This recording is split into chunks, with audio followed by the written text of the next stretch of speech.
Right. Tumi, hello and welcome to Impactful Branding, a very exciting collaboration between the Impact Hub and Well Branded. And we are really, really excited to have you part of our very first virtual summit. Thank you. Thanks for having me. Now, I've always wondered, do you wake up one day and decide, I want to be a comedian? Or how does that process happen? You know, how does that career actually take off, which is my first part. And the second part is, how does your family react to that? I think comedy drags you into it. I don't think comedy gives you a choice. It kind of, you wake up and it pulls you by the hair and goes, let's do this thing. And yeah, so it came naturally. I used to get into trouble so much for stuff I said, but the people would be laughing. It'd be like they'd be laughter first, then you're in trouble. So I think it was only a matter of time before the bug hit. And with my family, I mean, it was something to get used to. You know, it was a whole new concept. You know, I remember having to explain to my grandmother that I worked at night and mostly because they were like, "Oh, so where can we watch you?" You know, because I was like, "I'm a performer." And I was like, no, it's mostly in clubs at night. And you know, when you get that silence of, and then what happens? Because, you know, you come home, you're driving a new car, you're like, oh, it's from the comedy. Oh, comedy. Where can we watch you? You're like, it's not on TV yet, Grandma. But yeah, they also weren't surprised. I think my family has always known that I've got a bit of a big mouth. And, with my mother especially, I mean, my mother was always like, you are so free and you are too free. So I just expect anything to come from you and I expect it to be great. So it was almost like I had this great cheerleader, but I also had this person who also put me under pressure. Because basically what she was saying to me is, I expect you to deliver. It's just, it's in your DNA to deliver. So I was like, I can't afford to fail. Yeah. Geez, so I mean, you come from obviously a background of very, very strong women. I know your grandmother also played quite a big, role in your growth and I think in your career. But I mean, you are a woman right now, and it's still weird to say it in 2020, but that you're in a traditionally male-dominated industry space. Yeah. That you managed this brand story of yours? I mean, do you have a very specific strategy that it is that you follow? You know, it's a tricky thing. You know, I love people who consciously wake up and go, I'm a brand. I'm going to brand myself, position myself, and jump in there. For me, I just say, I can listen to you all day. But I told Zahirah we're going to have to try Focus because Tumi is so much fun to listen to. So I realized I was a brand once I was already playing in the comedy game and realizing that the demand for what I had was growing. And when that happens, you realize people consume you in different ways, and you need to make sure you don't pander too much to that. You need to look at the core of what it is that people like about you and stick to that. So I knew my core was, again, the female, that there were very few females doing it. So I wasn't about to have a sex change. But I also realized my truth in that my femaleness was not the thing that got in the way. What was special about it was that it was a fresh perspective. And because there were so many guys, I was at an advantage because people always want something that stands out. And so I had to make sure my standout wasn't that I'm female. My standout had to be the perspective. My standout had to be the truth. The standout for me had to be that I slip in and out of every culture at any given moment. And so the brand started to grow from there. So it also makes it easier for you to know what you're honing. If you don't know what the core of your brand is, how are you going to know what to hone, what to grow, what to improve on, what to let go because you don't need it anymore. But also because as you grow, you get opened up to so many other things. Like comedy opened up doors for me to do everything else outside of comedy. And that began to get in the way of the comedy itself. So then you have to go back and go, but Tumi Morake is a comedian. When you arrive, people are expecting a comedian. So where are you going to find the balance? Yeah. So and so as a brand, I decided that for me, I want to be longevity. I wanted to represent, you know how Coca-Cola, you buy any other drink. You'll drink something else at a party. There'll be a fancy new drink with all the fancy colors. Yeah. Then these guys will just come with the black, red, and white, and you know exactly what that is. Yeah. You become less for it. And Yeah. so I decided I want to be the Coca-Cola of comedy in every space. Because I knew that with me, female comedians would come, great ones, because I'd been watching female comedians and going, actually, we're very funny. I'm almost convinced. I'm almost convinced we're standing back because we're like, shame, let the guys shine. You know what I mean? We'll do everything else. Yeah. So in becoming the Coca-Cola of my industry without overselling the brand, is I decided that I still need to have the flavor. I need to be loyal to the flavor. People must get what they expect to get out of me. That when I'm super chilled and it's a hot day, I slap hard. Yeah. I'm a great mixer. Yeah. People have to pick between buying me and buying airtime. You draw the list. Yeah. Yeah. So with everything, even though once in a while we'll catch Tumi Morake being very serious, I must still be the Coca-Cola. I'm the Coca-Cola vanilla, I'm the cherry Coke, but I still come back and you're going, but there's my Coca-Cola. She never disappoints. That's amazing. And I love that you use that analogy because my next question is very Coca-Cola-esque as well. How have you found the adaptation locally? Because you've also taken your brand internationally, or you've taken your drink internationally. How have you found that appetite for your brand within the region, the response from your audiences, but then as well as that going on to international shores? And do you have to adjust a large part of your content for international, or do you stay true to your brand and your style and the audience needs to adjust to you? It's very important to me that wherever I drink this thing, it must taste the same.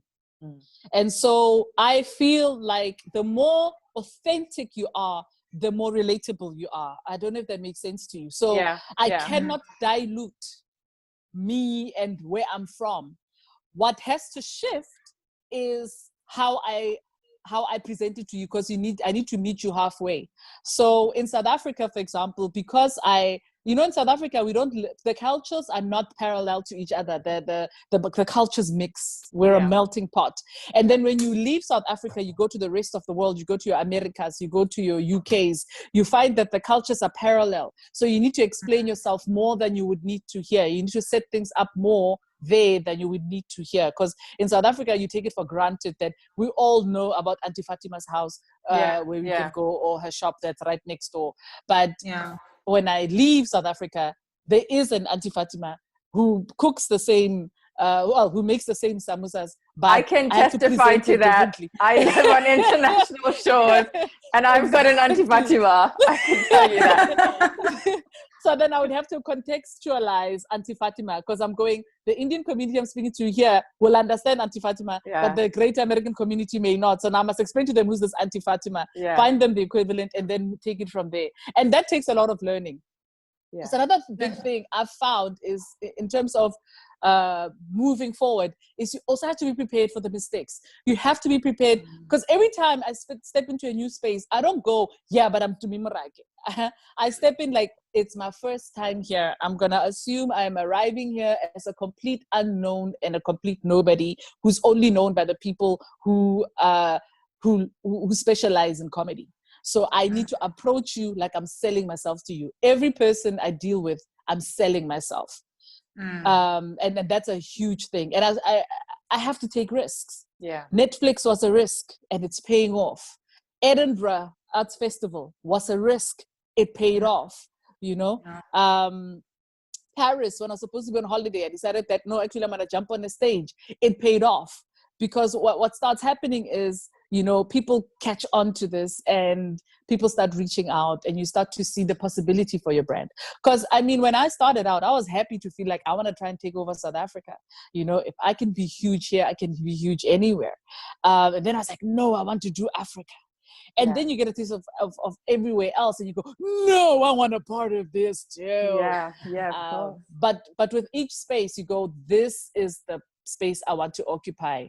You don't just go, generally I want to be here. Like I could come to America and be like, I'm going to be the next Trevor Noah. And you're like, but why? There's a Trevor Noah. Yeah. There's no need for another one. Yeah. Who are you going to be when you arrive there? And what space are you going to occupy? Now, there's so much of what you just said to me that I love, because being someone that's been an expat, South African expat outside the country for 10 years, I almost laugh, maybe giggle at the South African celebrities, you know, within South Africa, massive, everyone knows you, you walk into a restaurant, people are coming up for you.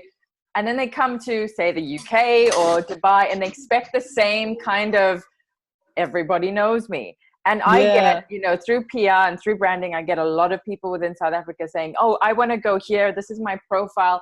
But that approach of approach a new market like no one knows you is the hardest thing to explain to someone. And maybe it's part ego as well. It's the hardest thing to explain to someone coming out of a market of, you know, South Africa is a tiny market in the world. And they want to sort of expand their regions, which is great. You want to help them and you want to support them. But I think the biggest takeaway for me, for anyone listening that is looking to expand a brand outside of South African borders, is exactly that. Approach a market like no one knows you, and that you have to sell yourself, because that is critical. Yeah, because also, you know what's nice is that's when you find your best flavor. That's when you find, you know, when you just had tea and there's a little bit of sugar left at the bottom, and then you drink that sweetest bit of it, and you're like, oh, that was so nice. That was worth my weight. That was worth my weight. I'm loving all the food references. It's just amazing. But you have to do that with your brand, because you know what I found is that every time I travel outside, I have to go back to basics. And that's why I say you need to approach it like nobody knows you. It's because by going back to basics, you remember your springboard. You remember the whole point of the existence of your brand, you know, and you find your zing again. You remember your spark again. Because another thing that happens is you can become complacent. You know, you can be like, South Africa is my low-hanging fruit. I haven't had to work hard for this thing. Suddenly in a place where it's not low-hanging fruit. And you need to remember what it is that made you turn South Africa into low-hanging fruit, because you didn't arrive and it was low-hanging fruit.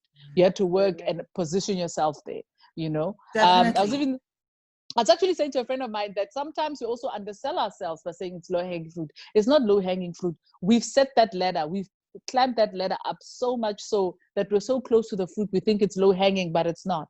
Our competitors are sitting there going, how do I get to that fruit? Absolutely. You are going, it's low-hanging. It's not. You worked hard. You put that ladder there and you climbed each and every rung, and you need to own that. You know, it's really important. Self-confidence, man. Self-confidence. And you can only have self-confidence if you know who you are and what you stand for. So for me, for example, I always talk about things that matter to me, and I will take the criticism when it comes. Like, for example, if someone's like, oh, we get it, you have kids, you have to keep talking about your kids. I go, yes, because I know who I'm speaking to and what I'm saying about my kids. I'm not randomly telling you that Dan came in and said the funniest thing. No, I have a perspective and I have a point when I talk about it. And you know who your market is that you're speaking to. Precisely. And if you look at me as a Black woman right now in the world of Black Lives Matter, in the world of a pandemic, in the world of femicide, I also have to go, I can't pretend my brand doesn't exist during this time. What does it mean for what I'm offering? What does it mean? You know, you bring that up, and you know, there's a lot of topics that are being brought up in such a difficult, sensitive time right now, which of course brings me to the next part of, you know, social media plays a very, very big role. Yes. And especially in, you know, negative and positive things. So I mean, it's positive that, I mean, you have a much broader reach. What is it that you're putting out there? The strategy behind it needs to be so to point.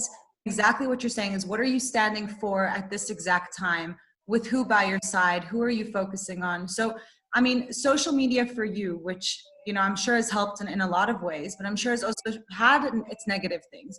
What are your views on those channels? Which ones do you prefer and why? Okay, so my approach to social media, it's funny, people used to laugh at me when I said this in the early days, and then as time has gone on, I'm going, they see my point. I used to say, I feel like Facebook is where I go to hang out with people. It's like a chisanyama, it's a great hangout. everybody's there. You're going to run into there's a good chance of bumping into family. There's a good chance you're going to be with friends, but everybody there is there because they want to feel good. Then there's Twitter, where I feel like with Twitter, you are in a hood that has gun violence. It has its good days, but half the time you're dodging bullets because you never know when it might just blow up. I love that analogy too. So I'm not going to go and hang out in Facebook the same way I'll hang out in Twitter. When I'm selling a show, when I'm making a statement, how I put it on Twitter will not match how I put it on Facebook. Because on Twitter, I know that you are bait for trolls. There are people who are there because they are desperate for attention and therefore will use you to detract from whatever you're saying just to bring attention to them. So it's very hard to control where the conversation goes on Twitter because it just always blows up. It's like you throw something in the dark and just pray it lands somewhere positive.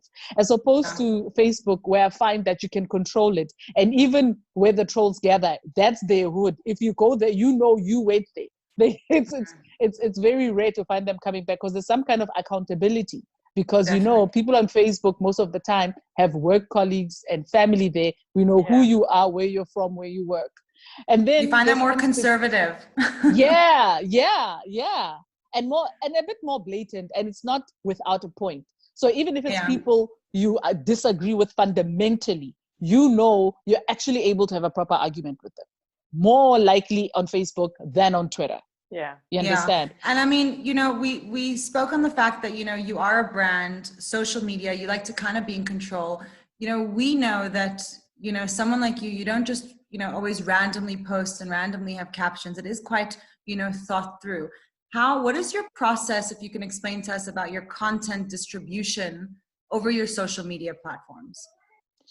Okay, so with that, I've always had to reach out for help because also, guys, when you run yourself like a business, remember that the guy running the business doesn't pretend he's an expert in every single avenue of his business. Yeah. That's why you get other people in. And so what I've done with social media is I've reached out to people who specialize in that sort of thing. Okay. But for me, consciously for my brand, what I usually do is I go on Instagram, and one of my core values as a brand is relatability. I never, ever want to come across as something unattainable, as living a life that's unattainable, because I believe I live a pretty blessed life. And so when I post on Instagram, you will find that my Instagram is not quite as curated as a lot of celebrity Instagrams. And I do that because I go, we all have such a unique selling point in where we're from and in what we have. And let's celebrate it on that level. Don't imbue it with anything else. I will post perfect pictures of my children, but they will be followed by a very imperfect picture of me with my children to say that I'm still human and I'm still hustling out there. Yeah. And obviously I'll make it pretty because it's Instagram. You also go there because I think we want to be inspired. Yes. I think there's a line between inspiring people and selling them an impossible dream, where I must constantly be posing in front of hotels that I can't afford and a lifestyle I can't afford, with children in clothes I can't afford, that they're going to grow out in 2 months. I feel like I keep it as real as possible so that by the time I'm selling my shows, the chick who's going to be speaking to you isn't some high flying queen who lives in the top of a castle and nowhere near your lived experience. It's very important to me as well, because when I do outreach work, I need to meet people on the same level. Yeah. And if they think I am some fancy thing, man, living some unattainable life, no, I'm the girl who used to live in a very humble home where we used to use a generator to watch TV for 2 hours. I never expected to be where I am. So I always do these things assuming there's another Tumi who comes from a very humble beginning, who needs to believe that she is going to top Tumi and become the next Oprah. You know what I mean? I love all of that. I love the authenticity. I love the relatability. I think all those elements are so critical when building authentic and consistent personal brands. And I think that loss of path, that loss of deviation from the original person, the real story, that's I think one of the biggest mistakes that people make in their personal brand building journeys is they start sort of getting carried away by the loaned clothes and the loaned cars and the complimentary hotel stays, which is great to enjoy, but you can It's enjoy it great. with a sense of authenticity. Yes. I just want to go back to what you said earlier. You're a Black woman in a world of femicide, in a world of Black Lives Matter, in a pandemic. How much harder have you felt you've had to work is part one of the question. And part two is, with the sudden sort of increased attention to all those different, what's the word I can use? Different concerns in life. What is that emotion that it evokes from you? Is it relief? Is it finally someone's paying attention to it? Is it a sense of, let's just keep things in perspective? What is the emotion that you feel with the heightened sensitivity around these areas at the moment? Whew, the relief for me is, okay, I can speak genuinely now. I don't have to feel like everything has to have a punchline. I can speak from a real place. But also my comedy has always touched on pain. So I always feel like this is such a painful time, and this is the time when you can refocus your comedy, refocus your branding, because there's nothing worse than when you're not genuine and people can see right through you. Mm-hmm. People like to follow trends while they're trending, and then you never hear from them again on that issue. And so I don't want my brand to seem flimsy like that, because for me, that's a very flimsy thing. It needs to matter. And I won't comment on a thing just because in that moment, the fire is still burning. Let me jump on the bandwagon. I feel like I will speak once I know what I want to say about this thing, and if there's a point. I mean, if somebody else has already said it, I don't need to re-say the damn thing. I can just support, I can reinforce, and then step back, see if I'm having impact. And if that's not having impact, go have impact somewhere else. And in terms of what's happening now with the pandemic and everything, I've also feel like it's forced me to wake up a little bit and go, so how do I evolve and move with this thing, adapt or die? So as we speak now, like, we've set up this huge green screen that I've been learning how to work with. I've got lights, I've got a full broadcast situation going on. I turned the whole closet into a studio where you do voiceovers. I do a radio show every morning that's broadcast in South Africa, and I've shot corporate videos. Like, when you're not playing and you're like, I'm here to stay, and that's the plan. That's the important thing. And because of a lot of people knowing about the blowout that happened, which I feel my brand took quite a knock, was the Jacaranda FM incident where I had to deal with right-wingers. I feel like that I took such a knock as a brand because I also started to question a lot of what I'd been doing with my brand. And I also wondered if I'd gone and committed brand suicide by going there. I knew it was always a risk. But it was such a worthwhile risk for me. Because I felt like it was time for the country to move forward, and for me to play in spaces that a lot of people of color would run away from.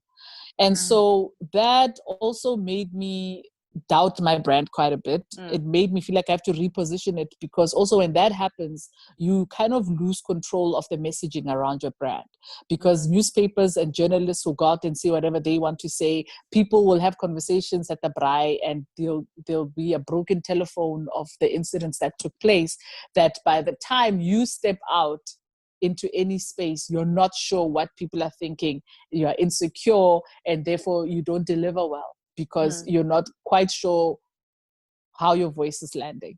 So I think you also need to be ready to take knocks, and ready to also go, when that happens, you're going to need to sit down and look at this thing and go, what are we? How are we pushing back? Tumi, with that, just for the audiences that may not understand the brand dynamics in South Africa, Jacaranda, yourself, and that decision, if you can put it into like a sort of single summarized statement for international audiences to understand. The reason I'm asking is because I think the explanation you gave about possible brand suicide and the decisions you made, and you question your brand, the context of that is so important for people to understand those decisions and that thought process you followed. Yeah. So I went into a traditionally white radio station, Afrikaans radio station, and I went in already established as a very outspoken brand. I don't think anyone expected me to take anything lying down. And so I made a statement on radio that was met with a lot of antagonism. And so much so that it kind of sparked a fight with the extreme right of the country. And the station was very supportive, and we were ready to just, carry on and win this fight. But I had to decide for my own well-being, my own sanity, and my family, because, things got so badly blown out. I was getting death threats, threatened with gang rape, and my family had been in a car accident shortly after. And the response to that made me feel like, you know what, this is not worth it anymore. Yeah. I am a comedian and entertainer, a person who makes people feel good. And in many ways, in a country like ours that is so broken and likes to pretend it's not, we are like that woman who's getting beaten up and wears so much makeup to cover it up that nobody knows. And she walks there looking ever so pretty and looking like she has it all, but she is scarred. And so I always felt like I'm that person who brings people together. I'm that person who starts to remove that makeup, not to expose her scars, but to go, let's heal it. Let's rather put some balm on it so it can start healing. And so that made me feel like, am I dividing a country? This whole time I've been thinking I am speaking to our truth so that we can all acknowledge it and move on from it. Am I actually sowing seeds of dissent? And so I was like, no, I'd rather step away from this, because now I'm becoming afraid of my own voice. And the minute I lose my voice, I lose my brand. Absolutely. Because the reason people like me has been because of what I've had to say and where I stood. So, it's not like I'm a supermodel and everybody just wants to look at me. That would have been easier. I would have still been there. So I was like, without my voice, I stopped existing. And so I had to step back so that I could rest that voice and find that voice again. Yeah, and I think you have done, an quite an incredible job, just doing that and bouncing back to, the confident Tumi that you are, and we all have grown to love and know. And I actually do just want to touch on that point. And I have heard you speak in the past about how important self-confidence is.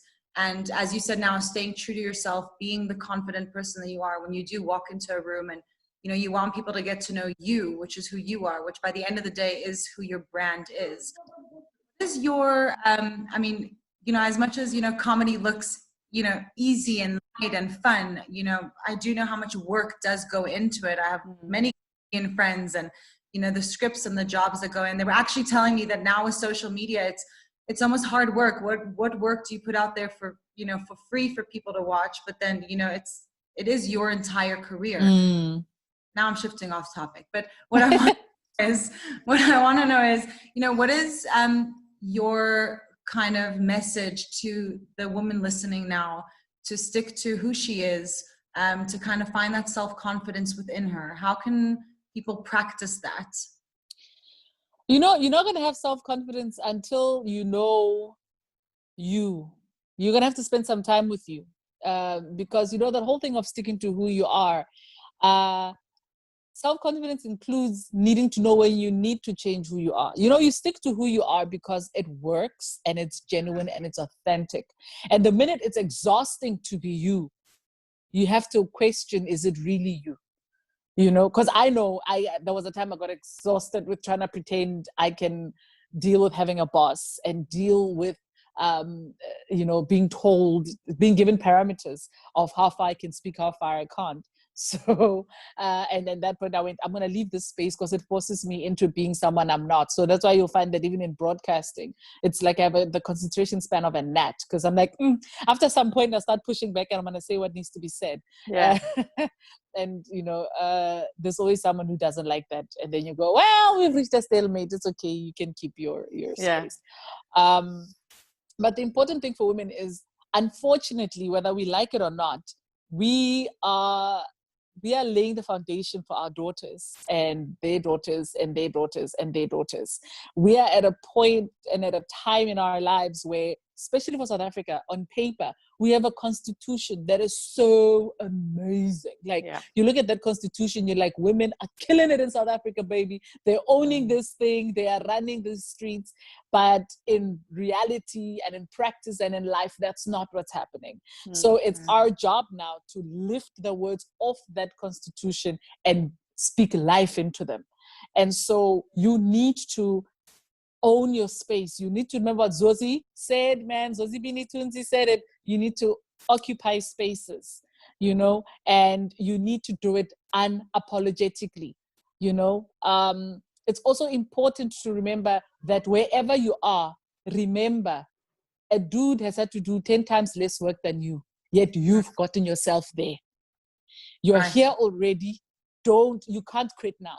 None of you can afford to quit now. It's nice to quit, but you can't. Yeah. I love that. I'm getting chills just by like, you know, I just feel like if there wasn't a lockdown, I'm coming. Out the door. Don't forget your jacket though. Remember how cold Yeah, it is. like, damn it, there's no one to meet. Tumi, my last question to you is about youth and impression. And it ties in everything we've spoken about in terms of your career, in terms of social media, and a big part of it, social media. The youth are so impressionable and they look up to people like you, or, you know, people that are in industries that maybe in theory are non-traditional. You don't have to do a specific degree and get a qualification. There's that perception that it's easy. There's a perception that it's, you know, like you said, you see the lifestyle and you think, oh, well, I just have to do 1, 2, 3, and then I get that lifestyle that I see on social media. So if you were talking to youth right now and saying, guys, there's those creative fields. I mean, there's even jobs like YouTubers now, which is a thing, right? And you make millions and you have bajillions of followers, and that's a job. Like if you ask a 10 or 11-year-old now, what do you want to be when you grow up? And they say YouTubers. Yeah. So there's just a whole host of non-traditional career options that are opening up, which is great. But the downside is that I think the value of education in some way is losing its appeal to the youth. So if you were talking to them now, what would you say in terms of finding that balance? The more you know, the less people can take advantage of you. That's what I would say to them. I would say to them, you know, you need to know your numbers, because much as you can go, well, I'll make so much money and have an accountant, that accountant is going to be stealing most of your money if you don't even know basic mathematics, if you don't know how to put together a basic budget. And these YouTubers who are so rich and, you know, you see them flying, they are sleeping less than you think they're sleeping. They are sitting in boardrooms and Zoom meetings with big brands that pay them to be up there. And trust me, if you don't know your business language, if you don't know how the industry you're in works, you're not going to go anywhere beyond being that popular guy that makes people laugh, and then your longevity. You're going to have a shelf life. You don't want a shelf life. Yeah. That's what I want to say to youth. If you want to be forever, you want to stay relevant. You want to stay and be the in thing all the time, then you really actually are going to need to educate yourself, because education isn't just school. Education is, for my kids now, they love TV and I mean, they love gaming, right? And they've given me that answer as well, that they want to be YouTubers. Yeah. I forced them to learn coding. I forced them to read books on Minecraft, because there are books, you know, that a lot of these guys write about gaming, about their journeys, about where these things started. And I forced them, and I say, well, I don't force them, I encourage them. I'm like, read about these people. If you say, oh, I love Preston, read up on Preston, find out about them. And so educate yourself means research your industry, research the thing you're trying to get into, find out who's doing it best and how you can do it better. Otherwise, promise you now, you're going to be like bubblegum. We're going to chew on you. You're going to run out of flavor. You're just going to discard you and forget you were even there and get the next one. To me, you know, you're so inspiring. Thank you so, so much for just giving us all these tools, sharing your insight, really creating an impact with us. I've absolutely enjoyed every moment of it. I think Zahirah feels the same way. Yeah, I'm sitting here like, can I go again? Can I go again? I've got more. Like, I've got more again. And I'm just like, I'm like messaging. I've got my phone here going, Tehilah, I have a question. Please can I go? There's just so much that, you know, we could talk to you about, because, you know, you just don't stop inspiring, and, you know, you really are, you know, authentic and true to yourself. And Thank you. Across. I absolutely love hearing you speak. I always learn and I always take something out of it. And then I start quoting. I'm like, Tumi says this, and Tumi you must see even Zahirah. I'm like, oh, she said this when I heard her. Yeah. It's so much fun. And I absolutely love how you always just back up small businesses, female-owned, female-driven businesses. And it's just so cool to see. It's very easy, you know, to get lost in different lifestyles, with different brand identities, and especially with such a following. And you just we're stuck. Hopefully soon we could see you on a live stage and hug you. Yeah, I'm doing a lot of virtual shows, but yeah, very soon it'll be lovely to do that. But also just the last thing is, especially with the economic situation in South Africa, I think it's really, really important that with youth, we remember that a lot of us don't have a leg up when we start, and people should know there's a lot of free stuff out there that's accessible. And please, can I just emphasize again, guys, that, we all need to start somewhere. And when you have less than nothing, remember there's a lot of free resources out there. Absolutely. Park your instant gratification and just allow yourself to follow someone around in their business, to go onto free platforms that are always available. Your Neoya Tutor Foundation, your Moya, which is available on every phone for free. And just, because I always go, a lot of these youth will talk about how they're struggling, but you find them on Facebook half the time. I'm like, but if you have data to be on Facebook posting, can you not use some of that data to go onto some education platform? So almost convert it. Convert it, Anyway. Well, I have to say, as a South African expat, I could sit here for hours listening to you, first of all. Second of all, you are the queen of one-liners and analogies. So I'm going to replay this and extract all of those amazing analogies. And in my next talk here, I'm just going to say, I want to be like Coca-Cola, Tumi Morake of South Africa, because everyone already teases me for being like the queen of the South African flag. It's just been incredible. It's been incredible talking to you. And I'm so grateful that we had that opportunity. Thank you, guys. Yay. Thank you so much.